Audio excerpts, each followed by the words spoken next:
We'll call to order the Parks, Recreation, and Natural Resources Commission for Monday, September 9th. I don't have the mission in front of me, but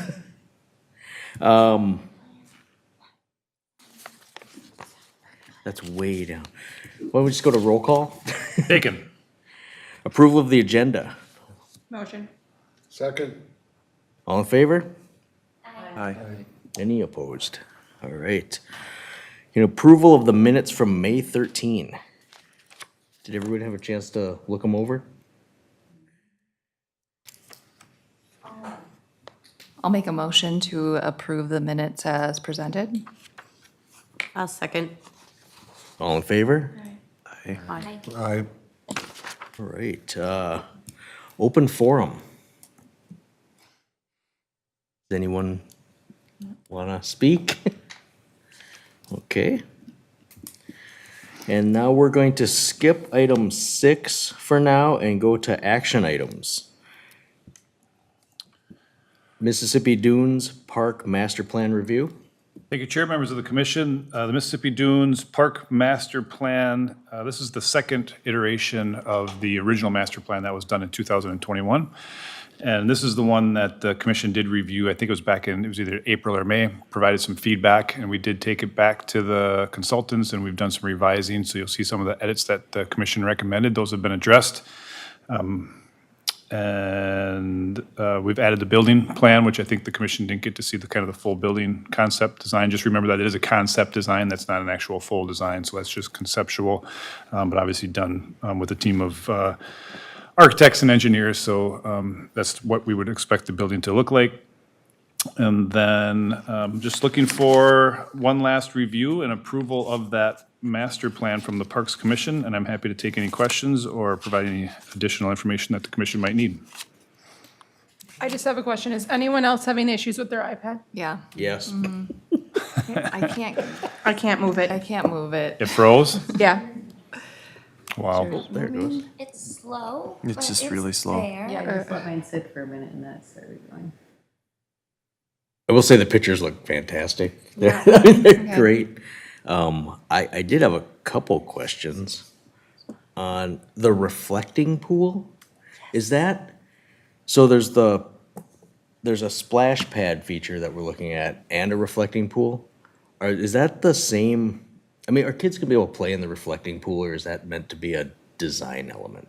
No, it's not really meant to be a play feature. It's just meant to be a spot. You'll see like those lounge chairs, the kind of natural earthy lounge chairs that we had proposed in the first iteration. And I think it was Commissioner Crabtree that had questioned the amphitheater. Which after we looked at it, we talked kind of internally and talked with some other groups, we kind of thought maybe the amphitheater, this wasn't the best spot for that. So the reflecting pool is a replacement of that. But you are right, it's not really meant to be a splash feature. And even the splash pad that's there is not much of a splash feature. That's going to kind of be running, I shouldn't say that. It's splashy, but it's not going to actually hold any water for long periods of time. So I went around and around on that, but hopefully I answered the question. Okay. Then the other question I had was, the picnic shelter in between the two playgrounds, is that gonna be a reservable space, or is that just kind of like a shelter for, I guess, kids playing and you can just bring lunch? We haven't determined that yet. Typically, if we do have a reservable shelter in a situation like this, just because we do think the park would get a lot of use, we'd probably have one that's kept open to the public and then one that's reservable if that was the case. But we haven't made that determination yet. Okay.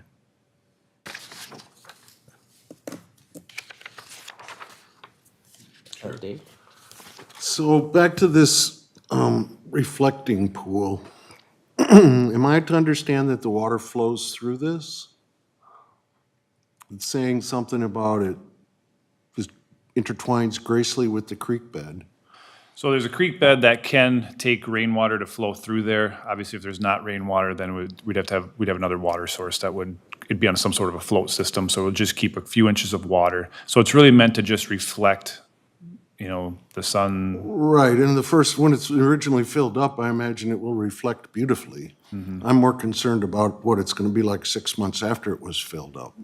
In terms of water quality? Right.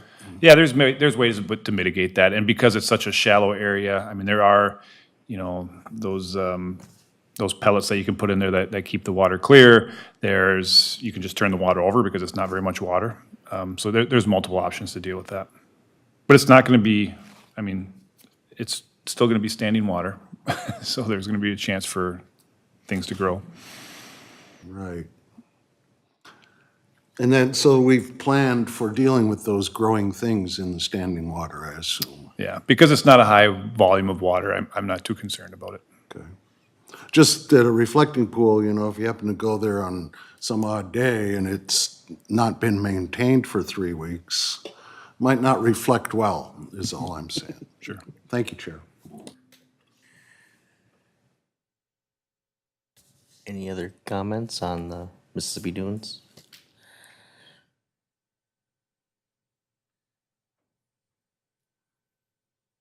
All right. So looking for action on this item to approve or not approve. Motion to approve the Mississippi Dunes Park Master Plan. Second. All in favor? Aye. Aye. Any opposed? All right. Up next, Denzer Park Master Plan. Thank you, Chair, members of the commission. Another exciting future park development is the Denzer Park Neighborhood Playground Park, which you may recall the commission took a considerable amount of time naming that park after the Jack and Marlies Denzer family.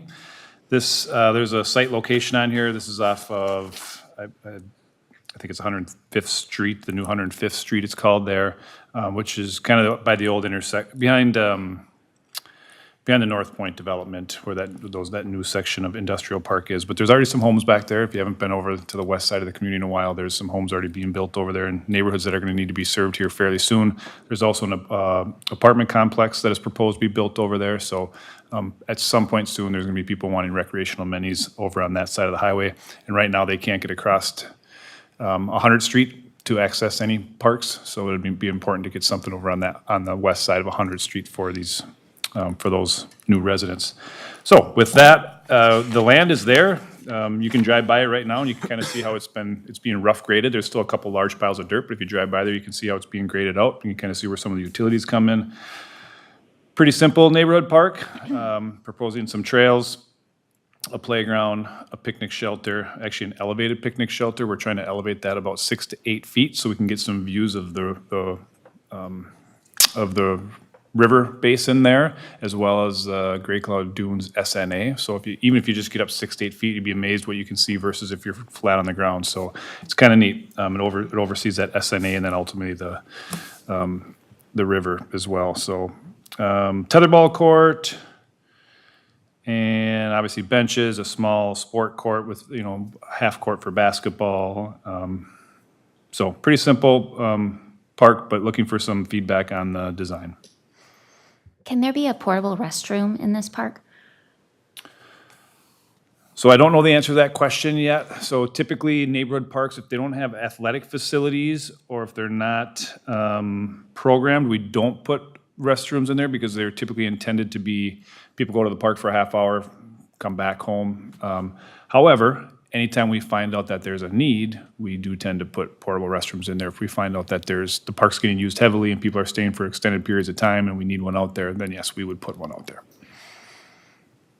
Are these trails gonna connect up to the Mississippi Dunes at some point, or where does it go to? Like where does, I mean, I can see like the purple trail, right? But where is it going to? So the pink trail, that's actually a sidewalk. So that's a sidewalk that'll run through the community. There's actually a housing development on the south side of it. You can see on the bottom of the page says Preserve at Prairie Dunes. There's actually a housing development on that side, so that's where that purple trail will lead to, is to that housing development, that neighborhood.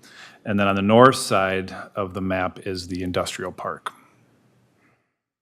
But ultimately, it all leads to 100th Street and then east to Ideal Avenue where there's additional housing.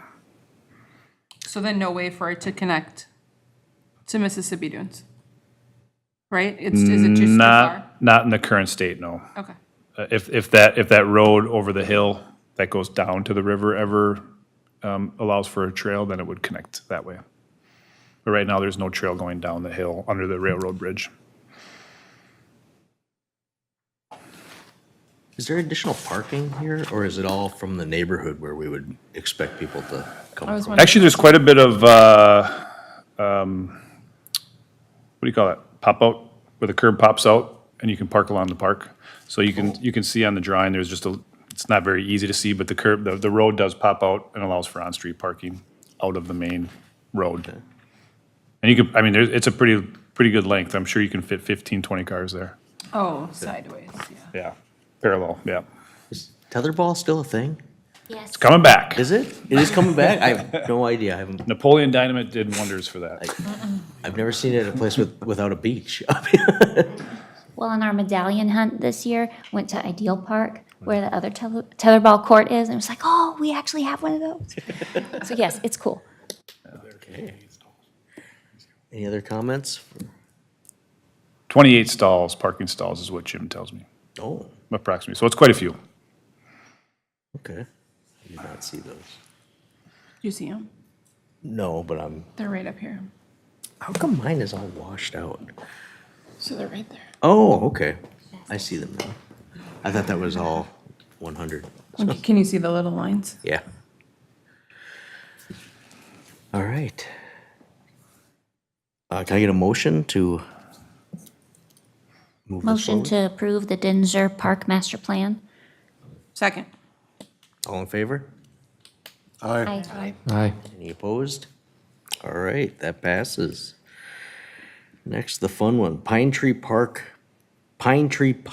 Park Master Plan. I'm sorry, Chair, can I get who was the motion on that? Susie. Susie, and the second was?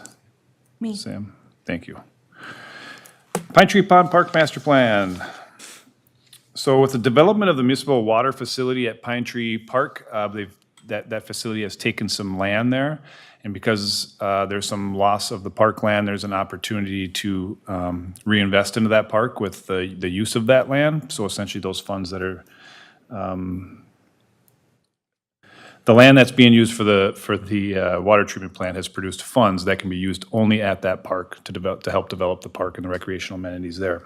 So as some commissioners may recall, we did a master plan back in 2021, I believe. Redid the playground and started working on the whole Ileton Court area, and we've done a lot of those upgrades to date, like the new playground. We're going to do a new picnic shelter here soon. Add the tetherball court and things of that nature.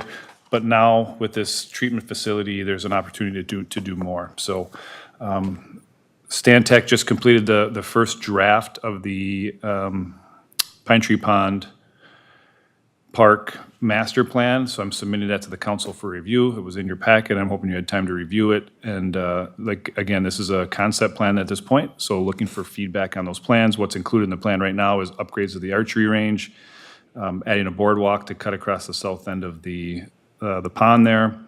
The existing playground stays as is. Kind of everything down by Ileton Court stays as is, with the exception of adding a picnic shelter to overlook the lake there. Adding a small 5 to 6 hole disc golf course, more of a novice disc golf course, so shorter throws. Adding a paved trail connecting to the neighborhoods, as well as connecting to the existing paved trail through the park. Adding a little bit of additional parking where the existing temporary water treatment facility is. That treatment facility goes away. There's already a paved parking lot there, so we'll keep some of that so we can add some additional overflow parking, because the archery range does get pretty busy this time of year, and some overflow parking would be good, as well as we think some additional parking might be needed for the archery range, or for the disc golf course. But then as you get up closer to the fire department, looking at perhaps a hero-themed playground, so either fire department, police department, EMS services themed playground, or all the above. And adding a picnic shelter there as well, which would be accessed through the Central Fire Station parking lot. And then also even considering a outdoor adult fitness station there as well. So the plans were in your packet. Hopefully you had time to review them, and we are looking for feedback at this point from the commission. Are you needing us to narrow down the playground structure choices? Sometimes when we have the different pictures, you want us to say, oh, we like this one best, or these are just ideas. These are just ideas. If you have strong feelings about something you like or don't like, we will certainly take that, but we are not at the point of picking out a playground at this point.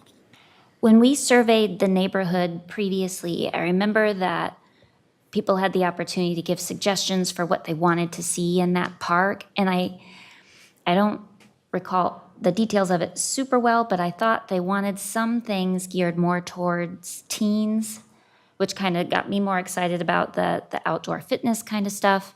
But that seems like a really different amenity than the cute little fire truck playgrounds. And so I guess I was wondering if we had a better idea of what the neighborhood that will use that park the most would prefer, or if we had an idea if our firefighters would like outdoor fitness equipment, or if there's any way we could get a little bit more feedback that way. Yeah, Commissioner Brown, those are all good questions. We can certainly reach out as we get closer to those points where we're actually designing those facilities and ask what people prefer or desire. As obviously, the commission has been through that before, where we send out 2 or 3 different designs to the neighborhood and say, what do you like, what don't you like? So we can certainly do that. You're right on the survey. There was something about the teens, and that was partly why we, in the original master plan, we added the small disc golf course, was for that reason. But you're also right with the fitness course might help with the teen use as well. So good comments, and certainly something we can address as we get closer to actual development of the park. What's the use like on the other fitness types of areas? So Commissioner Glassford, right now, we just have the one at Kingston Park, and it's hard to know. I'm not out there every day to monitor it. We're not really monitoring it. I mean, I have seen people use it. I live close to there, so I do walk through there quite a bit. I've seen some use. I wouldn't say I've seen a lot of use, but it's hard to know. I know I've seen one of the local fitness clubs met there on Saturday mornings at least a couple of times and actually did some workouts there or warm-ups there, and so it's getting used a little bit at least. Thank you. So, I don't know about the rest of you commissioners, but I'm being asked to approve a plan here that looks like a concept drawing and some pictures of playground equipment, which I'm happy to approve a concept drawing and pictures of playground equipment, but it really doesn't look like a plan to me. It seems like I'd have more things written down about what we're planning. I can't tell for sure what we're planning here. Commissioner It Olson. doesn't really what- feel what- like a master plan. I mean, a master plan sounds pretty formal, and this, I mean, Stanek actually submitted this as their plan for the park with no explanation about it, no write-up or anything? Does that strike anybody else as unusual? It doesn't sound like a master plan. Commissioner Olson, if I may, this was never intended to be a real heavy, brand-new park master plan type concept because the park's already in place. This is more of, we're updating some facilities. And we already had a master plan in place. There's all sorts of levels of master planning, right? Mississippi Dunes is a good example of something that we spent a lot of time and money master planning. This is one we're not spending quite as much money on master planning just because the concepts are pretty simple on this one. It's some playgrounds, it's some trails, it's a picnic shelter, and it's a boardwalk. Obviously, when we get to actual designing, then there's gonna be some engineering that's involved, but for the most part, this is all pretty easy work, I guess, is what I would say. So really just looking to see if we think, if the commission thinks that we have the right elements, and are they kind of in the right place, and then we'll continue to formalize it from there. Or if something doesn't feel like it fits, something doesn't, or we're missing something, that's the type of feedback we're looking for. I personally think it looks really nice. I really like the boardwalk. I think that's kind of cool, something, I don't know if we have anything else like that. Maybe we do that I'm not aware of, but I think that's a really cool feature. The disc golf course, for it being like more novice, I think is a great idea before people go out onto the other one. And a lot of people on social media seem to be looking for more disc golf options. I think it's super cool, and I think it may increase some traffic to the surrounding neighborhood, but hopefully it wouldn't be anything drastic. The only question I have is, how do they get to the playground? Like, do they park in the fire department parking lot, like the one that's on the side, and then walk to the playground, or is there a different way to get to it?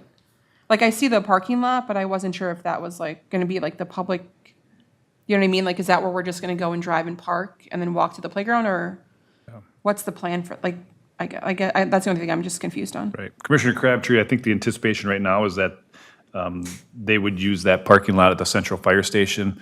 That parking lot does not get used a lot, but it's something we definitely need to work with on the fire department still has to review this, and the Public Services Commission still has to review this, but we don't anticipate heavy use at that particular playground.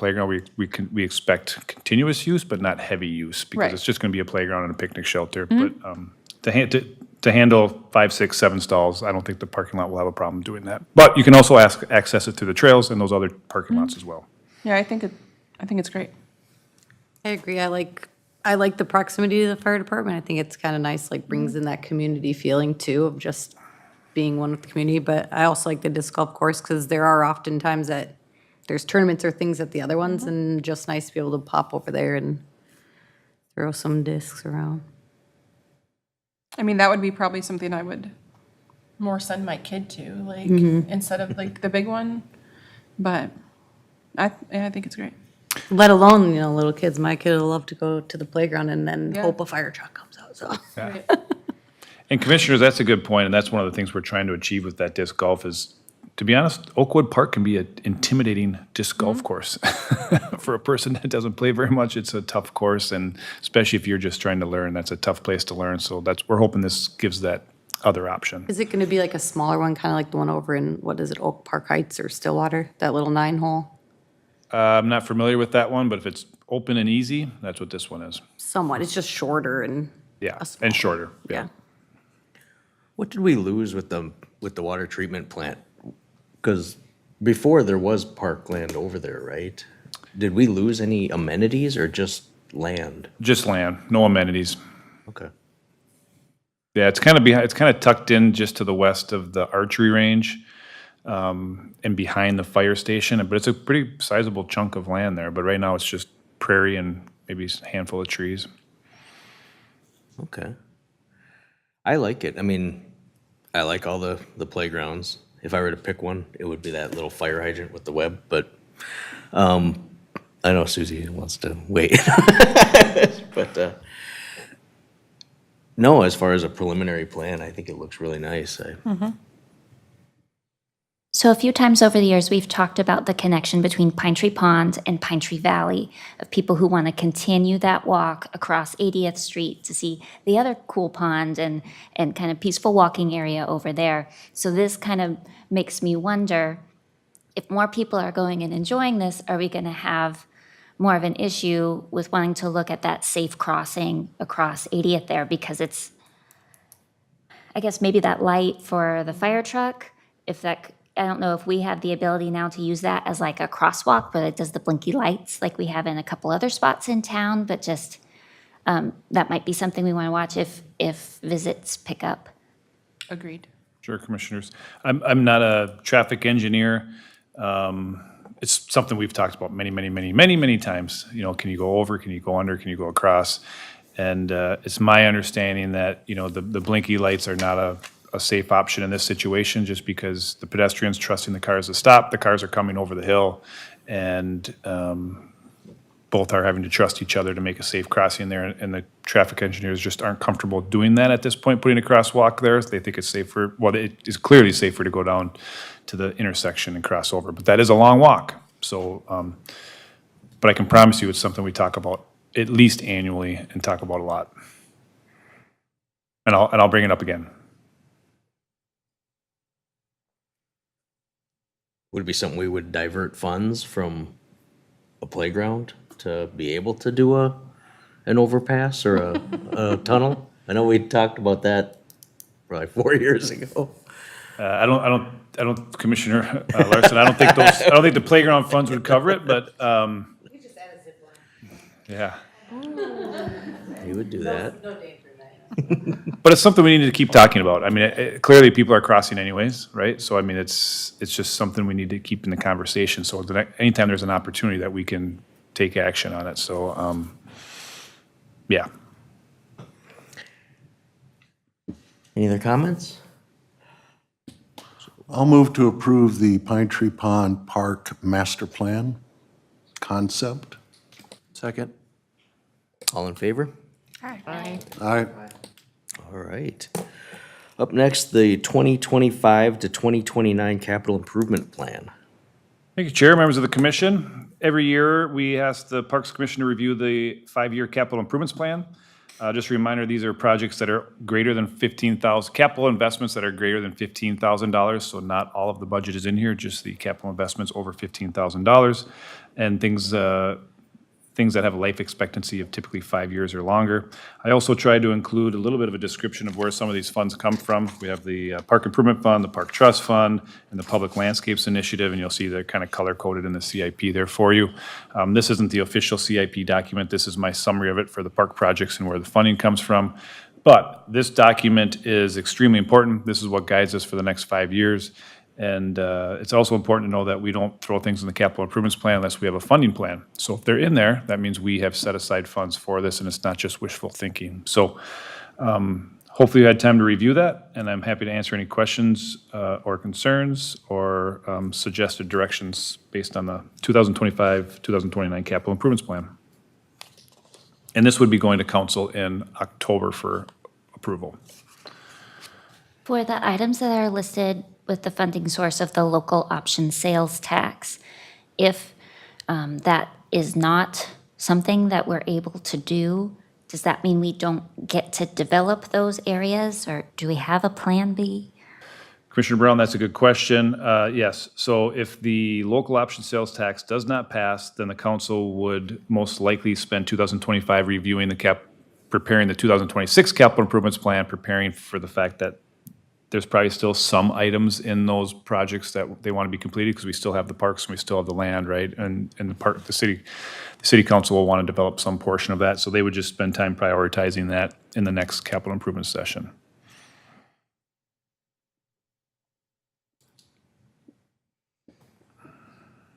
I had a couple turn mine off. I was wondering about, and you probably told me this before, but Oltman Middle School, is that considered a city park or is that a school? And, because it shows up in here. Yes, Chair, the Oltman Middle School property itself is owned by the school district. Right across the road, right across the roundabout, I can't remember what road that is. Is it Goodview? Whatever that road is. There's a open space there, a flat open space and a pond. That's actually city-owned property that was given to the city through the development of the school district there. So that's up to the city to develop that. Okay, so that'd be a new park then. That would be a new city park, yep. And then the other question I had was for the items that are less than $15,000 on here, are they on here for a reason or are they pretty much just gonna happen? Like ice arena furnace replacement for locker rooms 7 through 9, and I thought I saw a couple others. Lamar Park roof. Yeah, Chair, the truth is, this used to be a $10,000 Oh, okay. and it went to 15, so I probably just carried it over. That makes a lot of sense. Human error.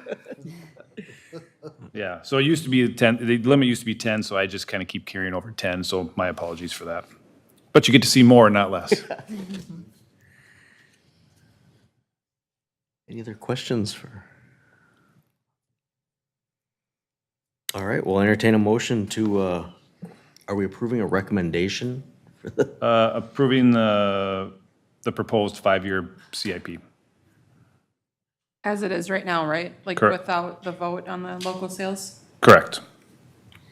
Okay, so I guess I just have one question, sorry. So if that doesn't pass, will we revisit this? Correct. Okay. I motion to approve. Second. All in favor? Aye. Any opposed? All right. Yeah, I did have one question on it though, and I can ask it later. How did the Zamboni cost go down $10,000 from 27 to 28? But that can be later. I do not know. Up next, the 2025 to 2027 Commission Work Plan. Thank you, Chair, members of the commission. We spent some time workshopping at the May meeting, and I tried to take that direction and make some edits, and I hope I've captured them all. But at the end of the day, it's the Parks Commission, it's the Parks, Recreation, and Natural Resources Commission's work plan. And I really do take this to heart, that this is, gives me some direction on what I want to bring back, or what we should be bringing back to the commission for review and input, and how to help you guys make the best out of your terms as you serve the community.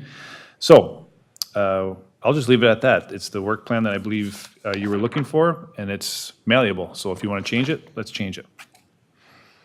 If you want to accept it, we'll take a vote on that too. Any comments?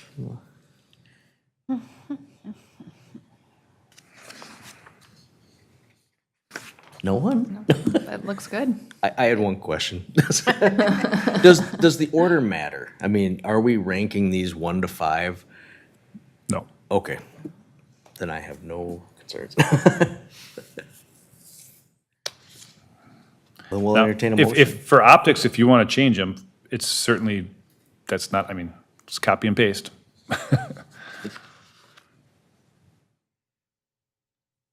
Which one do you think would be number one? Well, I would move constructing things down, and I'd move aquatics down, and I'd bring taking care of what we have and the trail system up. That's what I was thinking. Yeah. Yeah. Okay. So bring 4 and 5 to the top. I think 2 should be I think first. 2 should be, and then And 5 should Yeah. be second. yeah, Yeah. 2, 5, 4, and then. Dave's all 2, about 5, 4. aquatics. We just got told, we were just told that they're all equally. They are. important. But I will vote with whatever we decide, but I will not participate in the conversation. Well, this end, we think it should be 2, 5, 4. Yeah, so move them around. Yeah, I like that too. I mean, What's the direction? 2, 5, 4. So 2 is the new 1. 5 is the new 2. 4 is the new 3. 1 is the new 4. Sure. No, 1 should be 5, 4 should be 4. no, Uh-oh. 3 should be 4. Or yeah, 3 should be 4, sorry. Got it. 1 got should be it. 5. I mean, you said it doesn't matter, but Yep, I got it. it just maybe does. looks It'll go- better that way. It'll go 5, 1, 4, 3, 2, move from top to bottom. In case somebody does. Someone want to make that motion? Motion? Motion to approve? With with the amendments, second. changes? Second All in by favor? Commissioner Olson. All in favor? Aye. All right, looks like that passes. All right, up next, presentation of information. I have none tonight. Okay. Action updates, community garden. Thank you, Chair, members of the commission. We haven't met since May, so there's been quite a bit going on. We did have the Glacial Valley Park grand opening that some of the commissioners were able to attend. That went great, and that park's being used heavily already. The athletic facilities will get opened up next year. The community garden seems like it's been a great success. There was one bed that was rented but didn't get planted, but otherwise the other 39 beds are all planted, and you can go out there and see people are already harvesting vegetables and other plants, so that was neat to see. So that's been a really good project. The Cottage Grove Trailway corridor habitat restoration, that's under the power lines, a continuation of the prairie and woodland areas. They did kill off a lot of the vegetation there. We removed some trees, more shrubs, buckthorn and things like that, and then also killed off the existing vegetation there, so we can prepare the soil for prairie seed, which will happen next year. We do anticipate a prescribed burn going through there here in the next 2 or 3 weeks.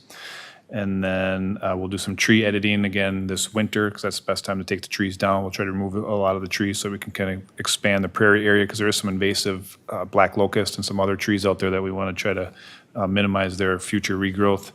But that project's going really well. Again, that's a DNR-funded grant habitat restoration program, so that's been going great.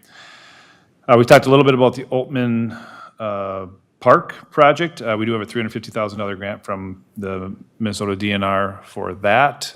So you'll see some site work starting next year and then completion of the athletic complex there in 2026, hopefully playable by 2027. Right now, there are 3 rectangular fields, so soccer, football, lacrosse is kind of what that's designed for. We did also, but I mentioned the grants because the commission does approve our grant application process as well as the council. We also were awarded just recently the Mississippi Dunes Park grant for $350,000, which is another big one. So $350,000 there. So in total, $700,000 in those 2 park projects, which is substantial, and that's the maximum you can get. To get 2 of those in the same year is good. Pine Coulee RC track, unfortunately, I don't have anything to update for you because we haven't really heard much from them. We kind of had made those plans to do Pine Coulee Park. We got ghosted once before. Maybe they'll come back next time. We'll see. But it would be neat to do that. We kind of have the template set for them, so if they come back, we're ready to kind of help them make that happen. But I think they just everybody's busy, right? And maybe they just got busy, and we haven't heard from them recently. But we'll see what happens there. The playground installs, we did finish the playground installations at Nina's Park, Granada Park, and West Drop Park, so all new playgrounds there, and I think they all turned out fantastic. Thanks to the commission for the help on sorting through all those and getting those replaced. And then the Kingston Park building, the council did take some action on that, and they have decided they want to do site power upgrades next year, so getting more power running all the way down the main parking lot and back, so that it's better use for Strawberry Fest, the food truck festival, soccer tournaments, or whatever it is, just more power sources there. So we'll do that next year, which means we also need to bring the power in from Indian Boulevard, which prepares us for the upgraded building, which would start in 2026 to replace that building. So there's not enough power there right now to run the new building. There's very little power at the site right now, so we would do the utility work next year and then the building work the following year. So that's it for some updates on some things that some topics that the commission has been working on over the past several months. I have a question. For the playground at West Draw, is there gonna be a bench there? I was should there be a bench yesterday and there. there were 2 grandmas asking me, they're like, do you know? I was like, I have no idea. Yes, all of our playgrounds should have benches. Okay. So we will, I figured there's like a little area, but I was like, there's not one there yet. yeah, we will get one there if there's not. Yep. Commissioner Olson. So Zach, I'm not sure if I remember right, but was the Cottage Grove Trailway corridor rehab or habitat restoration, was that where we had 2 homeowners that had encroached on the land and we were gonna help them resolve their circumstances? Could you just bring us up to date on how that worked out too? Is it, if I have the right project? Yep, you're right, Commissioner Olson. One homeowner on the north had a garden on the property. I did meet with her shortly after the meeting, and we kind of talked about what her options were. Essentially, the garden had to move off the property, but she could replant those, and she's had time to do that. And then the homeowner on the south side had a shed she was worried about, but I think we determined that the shed, I can't remember how that all played out, but I don't think the shed was on the property. It was just more of her outdoor storage that needed to be moved. So I haven't been back there since, to be honest, and they haven't contacted me. But as we do, that homeowner is more in the forested area. As we do the tree editing this winter, we'll be back in there and clearing it out. It's just so covered in buckthorn, it's hard to even get back there. So we'll probably be addressing that one again if there's still an issue. Thank you. I have a question on the same thing.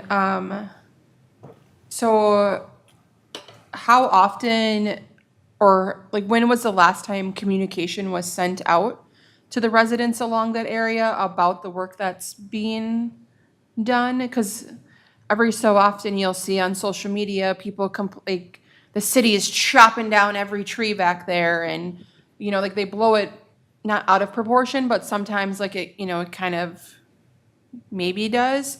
So I'm just wondering like how often or when was the last time communication was sent about it, just so people are aware that live over there, like you're not chopping down the forest, and like this is what, you know what I mean, like this is what's happening. I know people will still believe and say what they want to say, but if they haven't maybe forgot, or you know what I mean, like didn't actually read something thoroughly, like. Sure, Commissioner, yeah, it's a good comment. I can't say exactly when we sent the last communication, but obviously we did invite them to the commission at one point, Okay. and I know we sent out, before the project started, we sent out another notification. But it's been a little bit, this is a lengthy project, so it certainly doesn't help to give it's a good idea to maybe give a summary and an update of what's coming next to those residents. So we have that mailing list, we'll send that out again. I really like that idea. Especially new homeowners, and yeah, there's a lot of things that can change, so. Any other comments? All right, we'll go back up to item 6, presentation on Preserve, Play, Prosper Plan.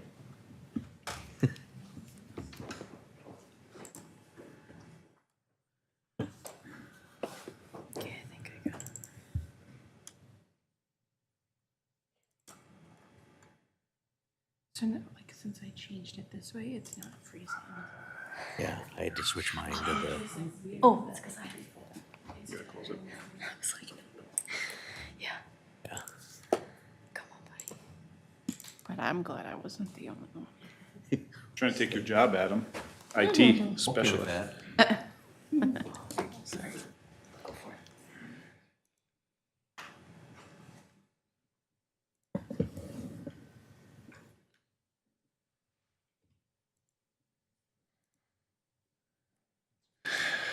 All right, Chair, members of the commission, thank you for your patience on this. A little snafu trying to get the presentation up. I appreciate the opportunity to talk with you about the Preserve, Play, Prosper program, which is essentially an opportunity for our residents to vote on reinvesting into parks, recreation, and outdoor spaces in Cottage Grove. Parks and Recreation is obviously a point of pride in the community. You guys serve on this commission, so you know that, and you know how people appreciate all the parks, recreational services, and facilities we have. Almost every survey we provide or put out to the community comes back very overwhelmingly positive on people want more parks and recreation, and they want to make sure that we protect and restore the things that we do have. So that's always a positive thing. In 2022, we did the Reimagine Recreation. That was kind of post-community center referendum, and it was an opportunity for the staff to try to engage with residents in many different ways. We did Facebook surveys. We actually showed up at many different events and the school events and all sorts of things, and trying to get people in online surveys, trying to get resident feedback on what people want in their future parks and recreation system.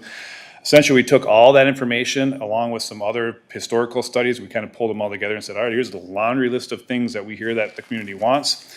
And then we decided on how can we make not all of that happen, but some of that happen or most of that happen. And we kind of started to look at, we started with 5 parks, and then we worked down to 3 parks and tried to figure out how we could fit these things in.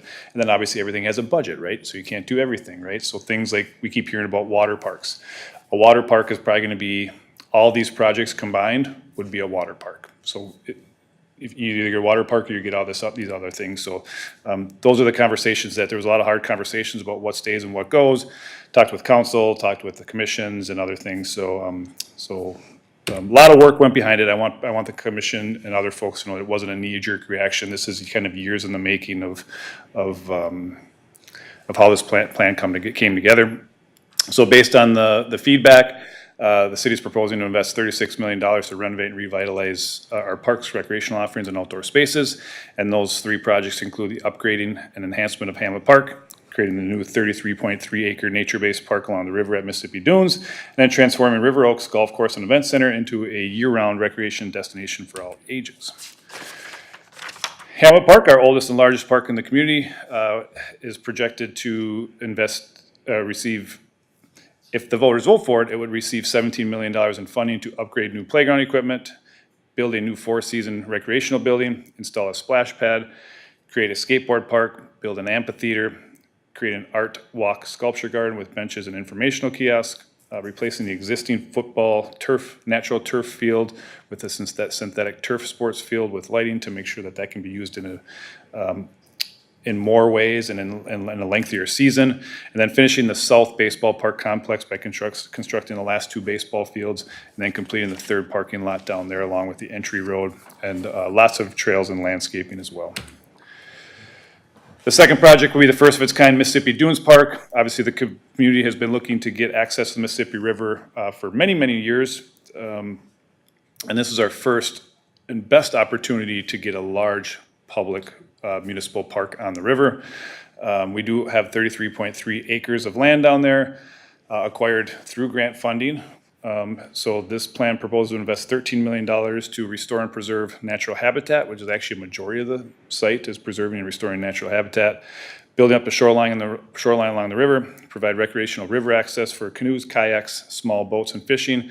I have noticed there's been a lot of questions about small boats. Small boats would be things like fishing boats, pontoons, I hate to say what boats can go on and can't go on because depending on who the driver is, depending on how the boat is and how the boat runs, there's all sorts of sizes that could probably make it out there. But the river depth is about anywhere between 2.5 to 18 feet, and there is a small channel that goes through there. So 1 month it could be 6 feet deep, the next month it could be 2.5 feet deep. But we do have a bathymetry report that kind of tells the story, and there is a way to get boats out there. So, but those change, and I would hate to say there is no limit on what can and can't go, but obviously there will be times of the year where larger boats just can't get out there. So, and we don't expect it to be a high volume boat launch because there are other boat launches in the area.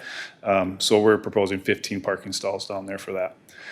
Constructing a new and enhance existing walking and hiking trails, create a nature-based playground, all of these things that you guys saw in your master plan tonight. The River Oaks Golf Course and Event Center, my number one message on this is that it is not about golf. About the only thing you're going to hear about here in golf is the Himalayan putting green, which actually the Himalayan putting green will be free to the public. It's think of a bunch of moguls, a large putting green with moguls, and then kind of multiple holes on it. So not mini golf, but kind of mini golf. And they would change the course up, each day or week or whatever it is, so that people can try it differently. You can kind of see it, the image down on the bottom right corner. That's a much larger Himalayan putting green that we would have, but you kind of get the drift on that. But and again, it's a family-friendly activity that would be free to the public. $6 million would include installing a multi-sport simulator, so not just golf, but I think you can use it for soccer, you can use it for, I believe, even hockey, maybe not real pucks, but plastic pucks or whatever. I think they have like zombie shooting and all sorts of different ways you can use it. So not just for golf, but it would also be used for golf too. Add a pickleball event court, so where the existing wedding venue is. We've had a lot of questions on that too. It's unused space right now, other than perhaps the wedding venue. Doing a paved pickleball event court there, so it wouldn't just be for pickleball though. You could have a wedding on it, you could have a small concert on it, you could, fundraising events could set up live auctions there or whatever it might be. It's just a flat surface that can be used, and it'd be heavily landscaped so people can enjoy it. It'd be aesthetically pleasing, as well as we would even have some features that would, if there is a pickleball event, to block the noise from the golfers. Upgrading the building to connect those two buildings really in part to better serve across both areas for the simulators and any other operations going on at the time.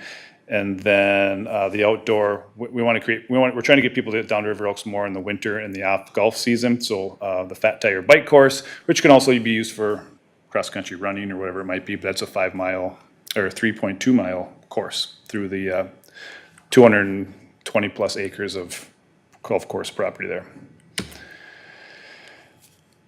So to fund it, the three projects, again, Hamlet Park, River Oaks Golf, and Mississippi Dunes, they all have to pass on their own. It'll be on the November 5th, 2024 election. Each project comes with its own budget, and it's proposed that the local option sales tax would generate $36 million over a 25-year period. 0.5% sales tax ensures that residents and non-residents share in the cost of this community benefit, investment. So obviously, if people come to town and they shop, they're contributing towards the local option sales tax. If you're a resident and you're shopping in Cottage Grove, you're contributing to the local option sales tax. Whereas a standard referendum based on property taxes, only property owners are paying that property tax. So that's the difference. Right now, the independent study from the University of Minnesota projects that about 11.3 million of that 36 million would be paid through non-residents. Remember that there's online sales that come into Cottage Grove, so companies that have online sales, those also qualify for the local option sales tax. And then the projection right now is about $22.99 in sales tax per year per resident, so about $1.92 per month. That's the projection today from the University of Minnesota study. Depending on how the community grows, if there's more industry and more retail, that number could change. But that's a projection based on the present situation. And then just as a kind of an image to take home is that a 0.5% sales tax is basically 1 cent for half of 1 cent for every dollar spent. And we're not doing this tax just because other people are doing it, but we have heard the comment of, well, I'll just go shop in some other community then. But we do want to make sure people do understand that Cottage Grove isn't doing something that's never been done before, or we're not doing it. We're not doing something unique. There are local option sales taxes, and this map is on the website, but it's just a quick image of communities that already have a local option sales tax in place, or communities that are proposing a local option sales tax in this general election in November. And then the important thing about the ballot, we want to make sure that people go to the ballot with, educated on the projects and what their options are, but it's also important to understand the process. The state requires that each project stands on its own merit. So Hamlet Park has to be approved with a majority vote. Mississippi Dunes the same thing, River Oaks the same thing. So you'll see 3 questions on the ballot. If all 3 get voted down, there's no local option sales tax. If only one of those 3 projects makes it, it's a 0.5% sales tax increase. If 2 or 3, it's still a 0.5% sales tax increase. So important to understand that. Now, so if all 3 passed, obviously it's 36. We're projecting $36 million over 25 years, whichever comes first. Once those projects are all paid, the tax has to go away. So as soon as we generate $36 million in revenue, or if we've spent $36 million on those projects, or 25 years passes, that sales tax has to go away. The city has the option to do a new sales tax with new projects, but that's the rules. And then also it's important to know that, so if only one of the project goes, then obviously you would fund that one project much quicker. And then let's just say Hamlet's the only project to go, it's $17 million. Once you get that $17 million, the sales tax has to go away. I want to encourage people to visit the website. The website is extremely informative, has a bunch of information. We're getting a ton of hits on it, which is great. We're getting a bunch of feedback. I know I'm responding to a lot of commentary on there, a lot of good questions, which has been great. And almost everything you need to know is there. And I tell people over and over, and I hope you guys will tell folks too, if you're talking to people, there's questions or concerns, or something doesn't smell right, there are no secrets. I will tell you everything I know about it, because I just want to make sure that whatever people do, they vote with knowing the facts, and they can make an educated vote, and whatever the people vote, then that's how the city moves forward. So I'm happy to answer any questions the commission may have. I have a question. Yes, please. Does this sales tax, food truck festival, do their patrons also have to pay the sales tax? Like, how does it affect people at Strawberry Fest or Food Truck Festival or the other food trucks that set up, stuff like that? Like, do they also have to, does it get collected through them as well? That is a great question that I don't have the answer to, but I'm going to find out. Because it's mobile, I don't know how that works. Obviously, But they have to register with the city, right? And I feel like the answer is yes, but I want to verify. Just because they're a mobile unit, I don't know the answer to that. because if they did, like, that would be a lot of money probably. Yes. And that's what I don't know. So if it's an online sale, so if you're from New York and you buy something online at Menards, you pay the local option sales tax here. Just like when you shop online for any products right now, you're paying sales tax in California, in New York, and you're paying those sales tax here. What I don't know is if you buy from a food truck that pulls in for the day and then pulls out, I don't know how that works. Could it be something, so if they say no, is that something that can be worked into their licensing contract that they have to get every year? I think that's more of a state authority, but let me do some research, and I'll copy everybody when I respond. It's a good question. Because ultimately, could that affect Strawberry Fest vendors? Or no? Your admission to be a vendor at Strawberry Fest is your not your contract, what is it called, your licensing for your food truck is the price of your licensing. So I would think that the tax portion of it would come in later. I think. No, I'm wondering like for my marketplace vendors, when they sign up to be a vendor, they collect taxes when they sell something. So would this, So that, now, that's like if you have your own little business and you sell, right? Mm-hmm. So you would need to adjust your taxes to the city that you're selling in. That, and I don't know that if we would check to make sure that you're doing that, I would think that that would maybe happen when you're doing your taxes in the end. If you didn't pay Sure. the appropriate sales tax, you might get caught that way. But I'm not sure if we're able to do that. I know that if you're, like, if I have a little business, I have little businesses, and if I go into a city and I charge $10 for a bracelet, and the tax, that's my responsibility to make sure that I'm charging the appropriate tax rate. So I'm not really Yeah. sure if there's a way so that then the if city it, can if enforce it, it. like, so if you did, then you would be responsible for writing a check to the city or, I don't know like, how it does would- that work? Well, because it boils down to your taxes.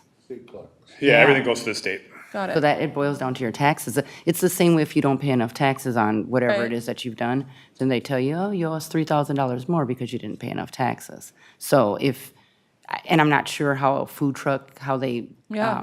record where they've gone, but I would imagine that they would need to pay the taxes in each, I mean, Bloomington, their tax rate is pretty high over there. Right. So I would imagine they would want their few cents extra, so, Right. yeah, I'm not sure, but. It's an interesting question. Oh, yeah, is. it just makes me curious, like, you know, like, Really is good that something I need to, like, would I tell vendors that sign up for Strawberry Fest next year, this is new and, or know is that it their job to figure it out themselves? Well, look at it this way, and I don't know, right? Yeah. But I don't know that it's something new. Our tax goes up however often, and Right, we yeah, that's just true. start paying that new appropriate tax rate. And so again, I Right. think it's down to that business owner to make sure that they're paying the right tax rate. And they'll probably get caught in the end Mm-hmm. if they didn't change it. Not that they're trying to get over anything, but they just may not know that, Cottage Grove tax rate is this, Woodbury's tax rate is this, Bloomington's is this, the city of St. Paul's is Yeah. this. So But you maybe, would- like you said, it doesn't matter because they're mobile, like, Yeah. and they're not a brick and mortar, like, in Cottage Grove, so. I can't imagine the government not wanting their tax dollars. So Right. they're figuring out a way to get it. I believe that, but how they're doing it, I'm not sure. Yeah, I wish I had a food truck friend. I wonder now. That's a good Right. question. thanks. Any comments on the Preserve, Play, Prosper? Nothing from Facebook? No, I'm just kidding. All right. Thank you, Zach. Donation acknowledgements. Thank you, Chair, members of the commission. We did have a couple memorial benches that went in at Highlands Park. Just late last week and then early today, the Olson Memorial Trail sign that the commission was involved in naming that North Trail Loop. The sign went in on, I think it was on Friday, and then we did a little rock garden there today. So if you haven't been up there, check it out. It turned out really nice. It's our first bronze plaque actually in the community, so it's it's a really neat design. And Hamlet Little Free Library went in, so the not Werner Electric. Van Meter, a group of employees there wanted to donate a little free library along the trail on the south side of the park, so they donated a little free library and put some puzzles and books in there, so that was neat too. So lots of fun donations, and I want to make sure the council is aware of those, or the commission's aware of those. Staff reports? Just submitted our monthly newsletter that goes out to the employees. I thought there was some good information in there since we haven't met in a while that maybe the commission wanted to review. Any comments? All right. Commission comments. Anybody? I've had some questions about trash can access, specifically in the neighborhood around Gray Cloud and Kingston Park. There used to be a trash can on the stretch of the Trailway corridor between 75th Street and Indian, and there's not one there anymore. And they would like it back. And just curious, how do we know that we have enough trash cans? Would we have less trash, on the side of our sidewalks if we had more of them out there? Can we look at that? I will defer to our Park Superintendent, Jim Foreman. 75th and Indian. Not really sure where So we're missing between one. between Kingston and Jamaica. Okay. I'll have to look into that one. I drove the Gray Cloud Kingston area and we had, throughout the park and the trail, we had like 16 different trash cans up there. So I will check that. I know some of the cans have fallen apart, so sometimes they get pulled out and they don't always get put back, but I'll check that one. We do have probably 280 some trash cans out there throughout the community. I don't know how many more we could put out. Typically on Mondays, we're running between 1,500 and 2,500 pounds of trash we pick up every Monday. And then we'll do at least 1,000 pounds again on Thursdays. So there's a lot of consumption going on in the community. So I'll look at it and see if we lost one somewhere up there. Okay. Along the lines of trash cans, I was wondering when they got picked up, because I noticed at the bike park today, the two were like overflowing by the picnic shelter. So commissioners, that is one of the great things about the trash is it does tell us how much the parks get used. And I would say we've doubled our trash haul over the last, probably since COVID. So that's good news, but it's also, there's a limit, right? Every single one of those almost 300 trash cans need to be dumped by someone and then brought to Newport and thrown. So it's a process, right? So at some point, we do need people to, walk the extra 50 feet, 100 feet and find the trash cans because there's a limit to how many we can put out there. I know Jim's kind of working on a program to maybe start replacing some of those steel cans with something else. So we're looking at all sorts of things, but 100% agree. We want to make sure that trash is easily accessible and people can use them, but there's got to be a happy medium to all that.